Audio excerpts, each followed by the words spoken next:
All right. Fantastic. There we go. Hey guys, welcome. This is our first YouTube live show. This is Dr. Kyler Bowling. You guys are probably familiar with him from maybe our website. We've started working with him over the last couple months now, and he's been working with a bunch of our athletes doing injury consultations, gait analysis, which actually we're going to do gait analysis with me a little bit later. And it'll be on our channel a little bit later in the analysis of that. But we're now introducing that to you guys. But I wanted to sit down with you and really talk about some of the common running injuries that we see with runners, and see if we can kind of just go up the posterior chain, starting with plantar fasciitis, as we always see a lot of our athletes coming at us and saying, "Hey, I have plantar fasciitis, and in the morning, but then I can run through it. Should I run through it? Is it getting worse?" That sort of thing. So this is, again, our first time doing YouTube Live. It's our first live show. We're going to start doing this every week, I hope. But would love to hear from you guys. Shoot us a comment in the comment section. We'll get to your questions, but we're going to generally take that approach of going up the posterior chain. We have a bad connection. Let's see. Oh, okay, we're back. And yeah, again, bear with us. Technical difficulties if we have any, because this is our first time doing this. But it'll be fun. Yeah. So plantar fasciitis. Where would you start? I come in and I have just typical insertion point. Let's see if we can. I don't know if we can do demos here of probably. Yeah. Here we go. Oh, there you go. Fantastic. Little foot model. Yeah. This Cool. one needs some sun here, but so yeah. Go ahead. Okay, so I come in and when I've had plantar fasciitis, it's usually like at the back here.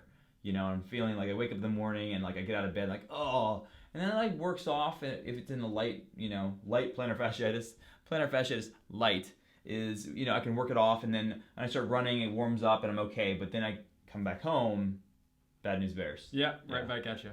Yeah. So where would you start just in thinking about how to address this if I'm already at a point of pain?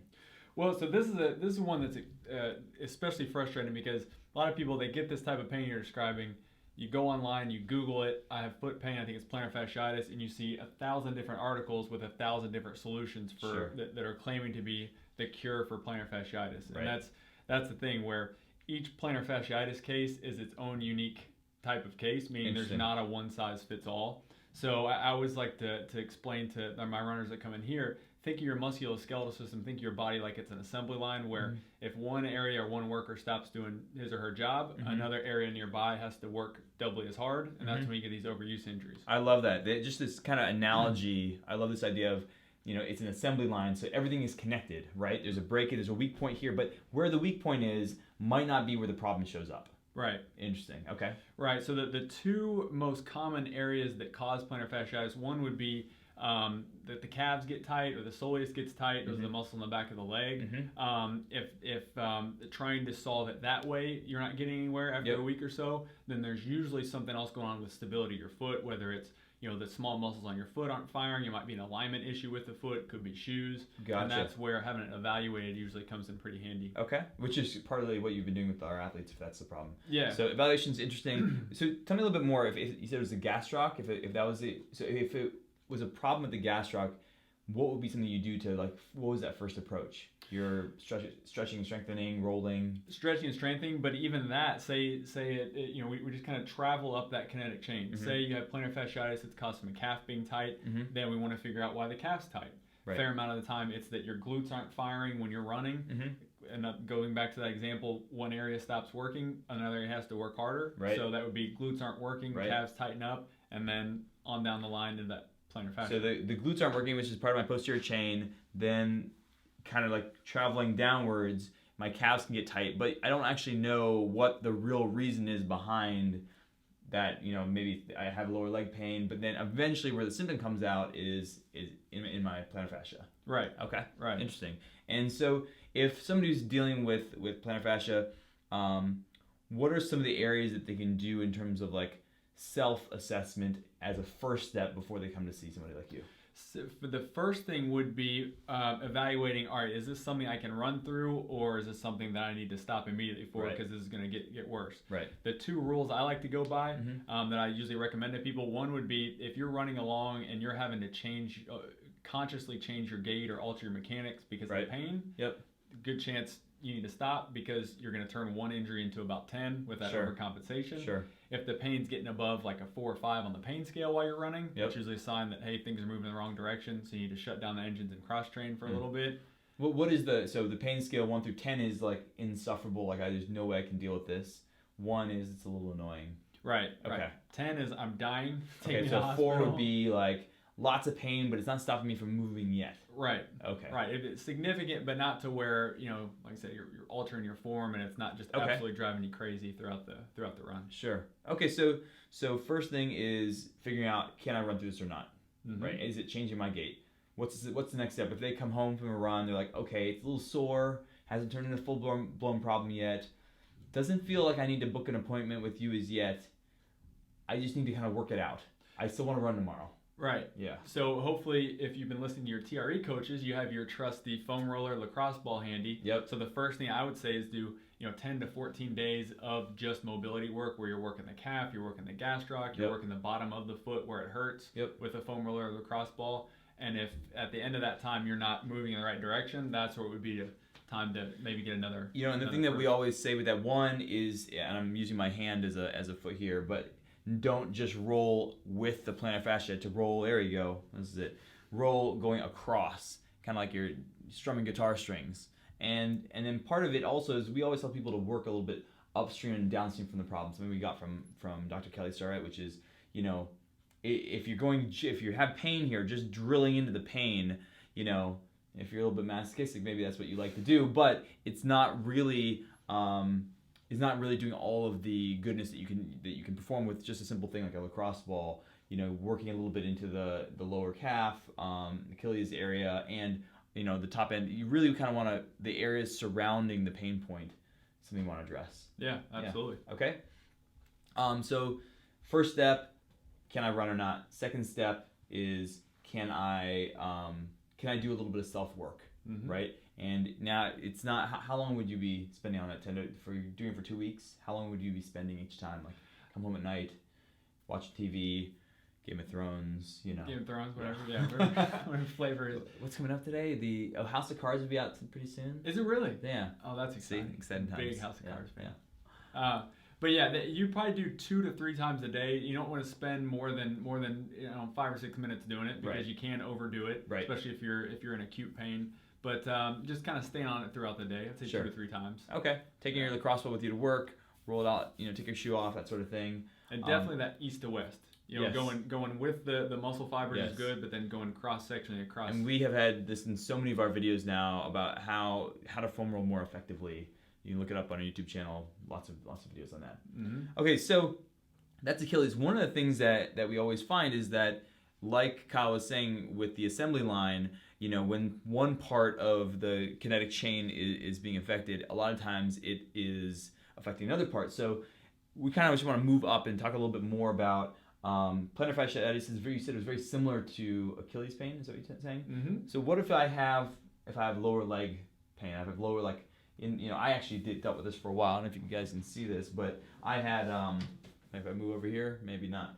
I had lower leg issues. I had been off for a little while, coming back, and I come back from a run and my lower, what do you call this part right here? The soleus. The soleus, Yeah. yes, right, would just be lit up, and I'd have to take off a couple days before I could go back out and do that, and it took a while.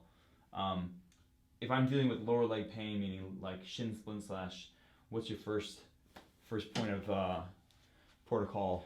It really depends on what type of pain it is. Like if you're running along, and we've all had this, you're running along, you feel like someone slaps you in the back of your leg, like you feel that zing of pain. Mm-hmm. Chances are you've probably lightly strained that gastroc or soleus. Yep. And that's one that I absolutely hate to deal with, both myself and with runners, Yep. just because it's one where I unfortunately have to tell people to stop running until it's better. Like Yep. that's one where if you've strained your soleus or Achilles or calf, Mm-hmm. and you run through it, chances are it's going to turn into something more severe, like an all-out tear. And then we're talking about, instead of just taking 5 to 7 days Yep. of cross-training, we're talking months down. So This one is that's super frustrating. important. Knowing the difference between good pain and bad pain. Good pain, sometimes we can start to confuse it because good pain, you can, as a runner, you start to be able to handle a lot of suffering. that acute injury, usually when there's an acute injury, I think it really is time to stop what you're doing and see somebody, because when it is an acute injury, there is usually some damage. Now, you can't say that categorically, but in this particular case, what Kyle is saying is, if you are experiencing, some, soleus pain like that lower Achilles area, and it happened at once, it was an acute injury, it might be time to like stop, do an assessment with you, go to your local orthopedics, like chiropractor, PT, find somebody who can do an assessment on you, either virtually or in person. Yeah, absolutely. Go ahead. If it's not that acute episode where you're running along, you feel something just snap, or like guitar string kind of type deal. Oh, don't like the thought of that. We've all had it, and it sucks every time. But if it's more of like a tendinopathy, which is probably what you experience, where you can run through it, that's again kind of in that same category of, that's probably more of a mobility issue. So get to work with that foam roller, lacrosse ball before and after the runs, keeping blood flow to the area as much as possible. So that word tendinopathy. So I was actually once diagnosed with the adductor tendinopathy, which was what they said my problem was. But that word, like when I hear tendinopathy, a lot of times I'm like, it's forever. Like it just feels like, oh, I have tendinitis. It's just like that's my life now. And usually one of the things that I found so heartening about starting to work with Nate, and echoed through things you're saying, is that these soft tissue injuries, there usually is a path out of it. Sometimes it requires you to stop running for a little while, but a lot of times there's an active path out of it. Tendinopathy, sometimes when you diagnose, it's like, oh, this is tendinopathy. There could be this idea of like, well, I can't do that anymore, so I have adductor tendinopathy, and it's just over. So what we really, really like to stress is that, one, getting a consultation can be really helpful in terms of addressing the actual cause, but that a lot of times there are things you can do that you need to do that are at home type of, I want to say remedies, but things that are helping you correct your form, correct that cause. But it can't be that you come into a doctor and be like, cool, I want it solved. Because tendinopathy is like, sometimes there's pathways of like pain. Now your body's trained itself to like, okay, during this activity, during running, I light up a little bit and get angry. And that's what I had to really slowly train myself out of that. So if somebody comes in, it's like, okay, it's not an acute pain. It is tendinopathy. That's kind of like it's kind of a general term, right? Yeah, the tendinopathy basically refers to what's going on with the tendon, where it's not necessarily that it's the acute injury where there's something torn or something inflamed. It's that it's chronic, and the cells of that tissue of the tendon are starting to degenerate. So it's more of a chronic issue. Interesting. And so what would be the first thing you would do with somebody if you're like, okay, it's not acute, they haven't come to see you yet, what are they doing? I look at it, and of course this depends on how bad it is, depends on the area of the body, but I look at, if we're dealing with tendinopathy, that's good news. Like if we had to pick something to go wrong, tendinopathy would be near the top, because in some cases, most cases I would say, you can run through it. So say it's a high hamstring tendinopathy, this is a real common one while we're on the posterior chain subject. As long as you have the right stuff in place as far as the rehab protocols, you're doing the prehab, you're getting things warmed up the best way that you know how, or that's been shown to you, that's something I'll tell you to try running through. You want to modify things, maybe not doing as much uphill or downhill, but that's when you can more times than not rehab and train through at the same time. And again, we're talking about in this kind of lower Achilles area, this is kind of an area where a lot of people have problems, especially like, you jumped into barefoot shoes a little too quickly, right? And all of a sudden the plantar fascia, which we talked about, and that lower leg area is just angry because now you've just put a lot more stress on that part of the body, and these tendons are not used to it. But again, so one of the problems I had was that my hamstrings are just perpetually tight. And this was coming from, for me personally, was sitting down all day. I'd sit down all day, go running, resume my position in the evening, and moving to a standing desk was super, super helpful, because now I wasn't having the kind of contradictory parts of my lifestyle and my movement practice. And then, but I was at first treating just that soleus area, and what actually ended up happening is I realized, oh, if I do leg swings before I run, during my run, all of a sudden the pain's gone. That's awesome. It never even, and it was figuring out that it was some tightness there. So I kind of want to keep moving up that posterior chain. So we talked about plantar fasciitis to start out with. We talked a little bit about the kind of lower Achilles soleus area.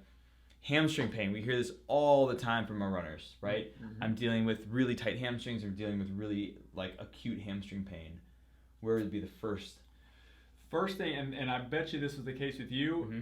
Our big butt muscle there, glute Yep. max, stops Yep. firing, especially if you're sitting for long periods of time. Gotcha. So then back to that assembly line analogy, when you're running Yep. and you're generating power, when you step down and then go into extension, can't see me here, but we'll say maybe when you're generating power trying to go into extension with Yep. your hip, you need to be primarily generating power through your glute, the big butt muscle Sure. there.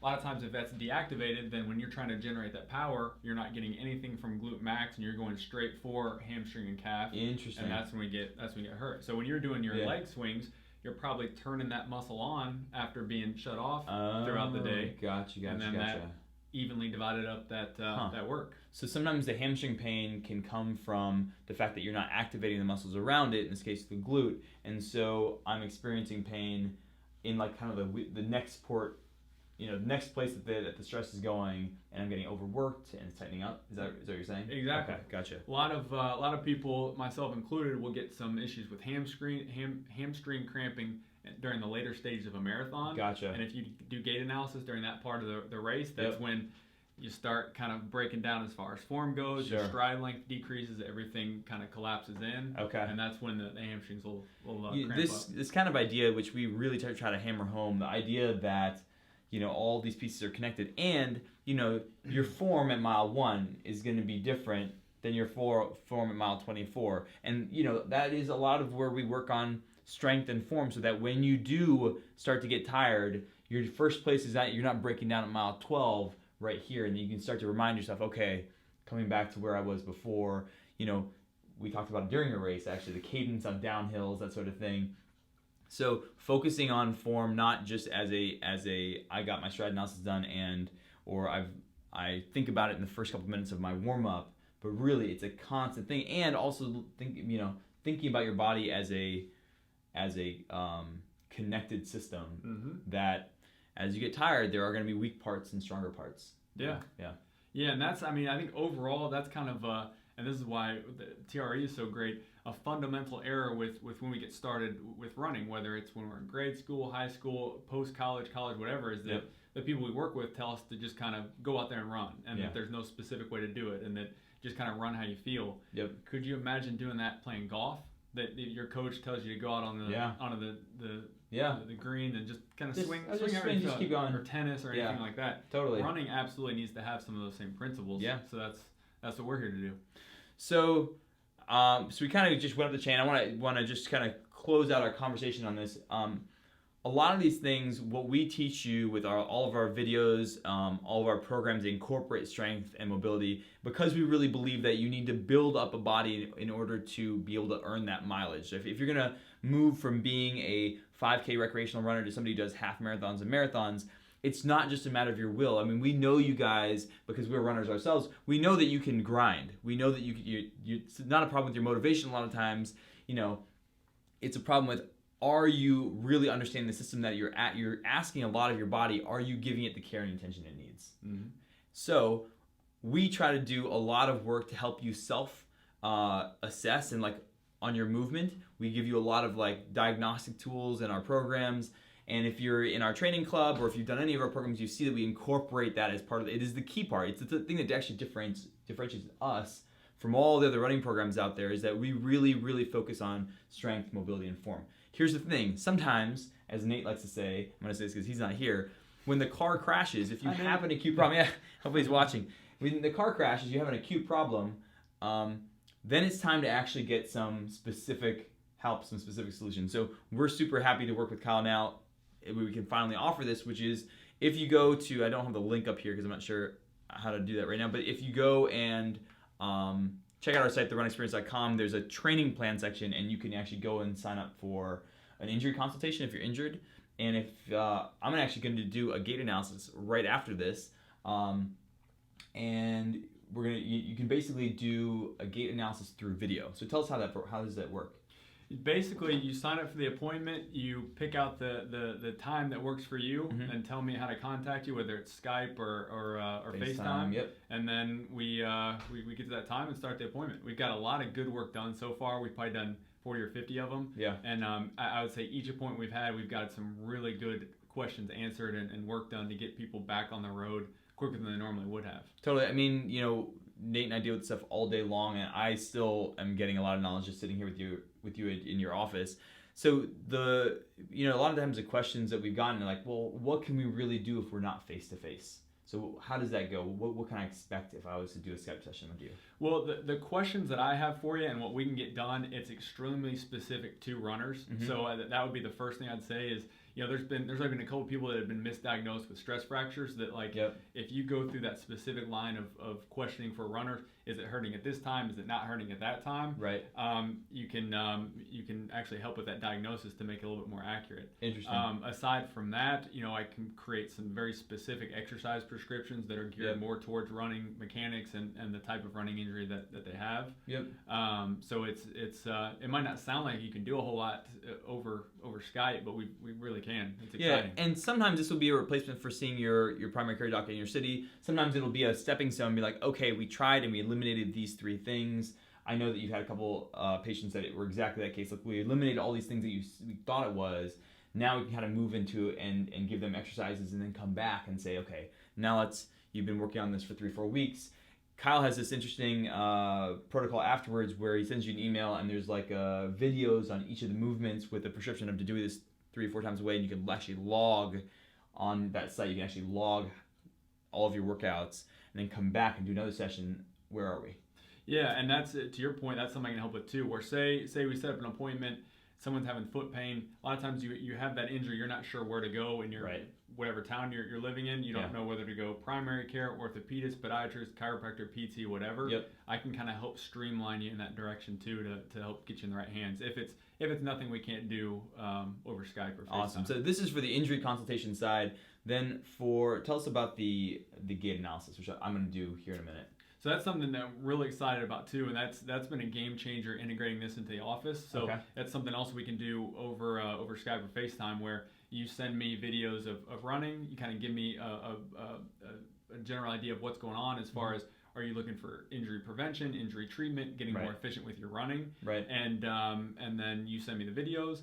I plug them into a program that I use that really slows it down to where we can watch you run in super slow motion. I'm super excited to get this done. This will be fun. And then we measure out angles, figure out where the asymmetries are that are causing whatever issue you have. Yep. And then it goes back to, then we map out how to fix it, whether it's through stride length or exercise prescriptions or anything of that nature. So this is also the key, because I've had this done at running shoe stores before. It's a common thing, and a lot of times our philosophy and also the thing that we like about working with Kyle is that it has to translate back to something that you can actually do. Right. Like, all of this doesn't actually, if I hear, okay, my hips are a little bit 14% this way and they move a little bit, like, that doesn't help, and trying to consciously change that stuff is not really a solution. What really helps is actually getting exercises and an idea of how I should check myself during the day in terms of my movement and my lifestyle, because we believe that definitely your lifestyle affects your running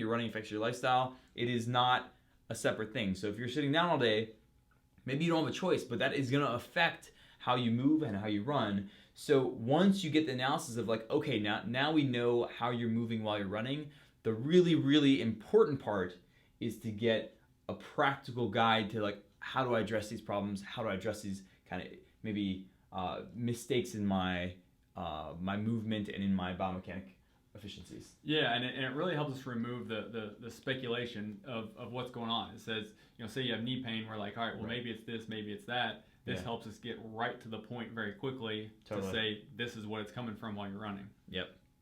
All right, guys. So that's a little bit about our work with Dr. Kyle Bowling. Again, therunexperience.com. You can navigate to it. It's under the training plan section. You can find how to work with him, how to work with us, and then of course we have lots of other stuff. But I really appreciate you guys signing on for our first YouTube live. I actually don't know if have we been missing questions? Maybe. I don't know how to do the chat. We're gonna figure it out. But we're gonna be doing this hopefully on a weekly basis, where we answer questions, have you guys put questions toward us, and then we'll take stuff live as well as stuff that people have been asking us throughout the week.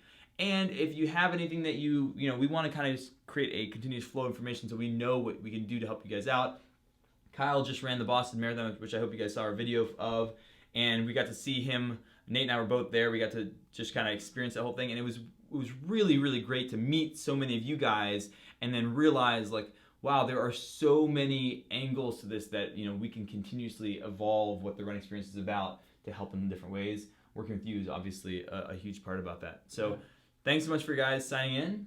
Thank you. And yeah, we'll see you guys next time. See you guys.